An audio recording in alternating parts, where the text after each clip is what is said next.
జాతీయ సైన్స్ దినోత్సవం. గౌరవనీయులైన ప్రధానోపాధ్యాయులు గారికి, ఉపాధ్యాయులకు, ఇక్కడికి విచ్చేసిన ముఖ్య అతిథులకు, పెద్దలకు అందరికీ నా హృదయపూర్వక నమస్కారాలు. నా తోటి విద్యార్థులకు ముందుగా జాతీయ సైన్స్ దినోత్సవ శుభాకాంక్షలు. జాతీయ విజ్ఞాన దినోత్సవాన్ని దేశంలో ప్రతి సంవత్సరం ఫిబ్రవరి 28న జరుపుకుంటారు. రామన్ ఎఫెక్ట్ను కనిపెట్టిన చంద్రశేఖర వెంకట రామన్ తన పరిశోధన ఫలితాన్ని ధృవీకరించిన రోజు ఫిబ్రవరి 28.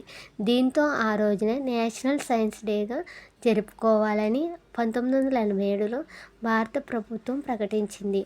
ఆధునిక భారతీయ విజ్ఞాన శాస్త్రవేత్తల పరిశోధన ప్రతిభను అంతర్జాతీయ స్థాయిలో ఇనుమడింప చేసిన వ్యక్తుల్లో సర్ సివి రామన్ అగ్రగణ్యుడు. మొట్టమొదటి ఆసియావాసిగా రికార్డు భౌతిక శాస్త్రంలో నోబెల్ బహుమతి అందుకున్నారు. భారతీయులు విదేశాలకు వెళ్ళడమేంటి, విదేశీయులే పరిశోధన కోసం ఇక్కడికి రావాలని చాటి చెప్పిన మహోన్నత వ్యక్తి రామన్.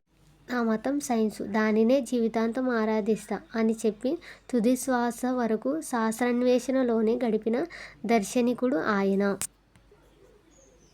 బ్రిటిష్ ప్రభుత్వం 1929లో నైట్హుడ్ బిరుదుతో రామన్ను సత్కరించింది.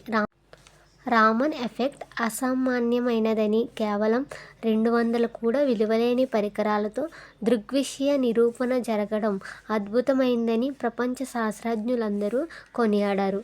రాయల్ స్వీడిష్ అకాడమీ భౌతిక శాస్త్రానికి 1930లో నోబెల్ బహుమతి ప్రదానం చేసింది. భారత ప్రభుత్వం ఆయనకు 1954లో భారతరత్నతో సత్కరించింది. భారతరత్న అందుకున్న సమయంలో రామన్ చేసిన ప్రసంగం నేటి యువతకు ఎంతో ప్రేరణగా నిలుస్తుంది. విజ్ఞాన శాస్త్ర సారాంశం ప్రయోగశాలల పరికరాలతో వికసించదు. నిరంతరం పరిశోధన, స్వతంత్రంగా ఆలోచించే ప్రవృత్తి ఇవే విజ్ఞాన సాగరాన్ని మదించి వేస్తాయి అంటూ రామన్ చేసిన ప్రసంగం నేటి తరానికి మార్గదర్శకంగా నిలుస్తుంది. ఈ అవకాశం ఇచ్చిన ప్రధానోపాధ్యాయులు గారికి, ఉపాధ్యాయులకు నా నమస్కారాలు. జై హింద్.